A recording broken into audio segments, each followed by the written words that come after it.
सत्यवतीनं ज्यावेळी शंतनू राजाने विवाहाची मागणी घातली पत्नी अरे तुझ्या पणजीला अरे शंकर राजाच्या मागणीचा धिक्कार केला आणि एक सारखा विचारमग्न झाले कशासाठी कारण स्वतःच्या मनाने वरलेली पत्नी त्यांना मिळू शकली नाही म्हणून ते पश्चाताप होऊ लागले आणि या पश्चातापाचं कारण ज्यावेळी देवव्रताला कळलं ना त्यावेळी तुझी पणजी सत्यवती पाशी हा देवव्रत गेला आणि देवव्रताने सत्यवतीला विचारलंय हे सत्यवती सांग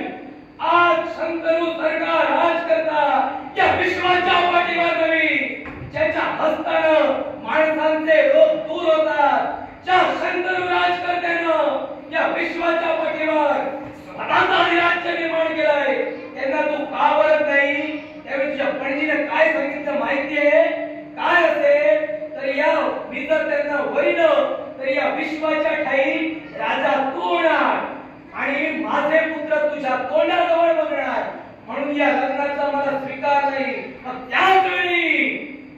देवव्रताने प्रतिज्ञा केली आणि ती प्रतिज्ञा म्हणजे काय असेल तर हा जन्म हा देवव्रत ब्रह्मचारी नाही आणि त्याच वेळी 4 वेळापासून आजपासून हस्तिनापुराचं राजकीय आणि हस्तिनापुराचा न्यायसिंहासन हा केवळ माझ्यासाठी माझ्या मनाच्या ठाई आदराचं स्थान निर्माण करून राहील अशी ज्यावेळी त्यांना प्रतिज्ञा केली ना त्यावेळी सत्यवतीनं त्यांना वरिलं आणि ज्यावेळी वरिलं अगदी सांगितल्याप्रमाणे तुझ्या पणजीनं अरे खरा गादीचा वारसदार ते पितामह भीष्म असताना सुद्धा